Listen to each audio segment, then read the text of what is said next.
My name is Sadler. I'm the class of 2033. This is part of my journey.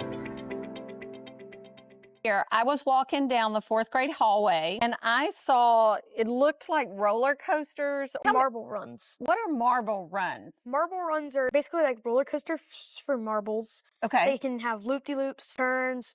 They're trying to learn about gravity and all the types of energy. Right. And potential and kinetic. And last Tuesday, we went to the Morgan Falls Dam. It's where they produce electricity. Did you see anything you've never seen before? We saw the generators and turbines that were built in 1904. What is a turbine? A turbine is something that something comes onto. It could be water, it could be air, and it just spins it on a long metal pole, attaches to the generator, which turns it into energy. Kinetic energy, potential. Say you start at straight across and there's no angle, that's potential energy because there's no giving it kinetic energy to move. At Mount Vernon, we talk about being designers. What are you designing for? What's the unit really wanting you to think about? Motion and energy of motion. We went to the Morgan Falls Dam to learn about energy, how things move and how things work.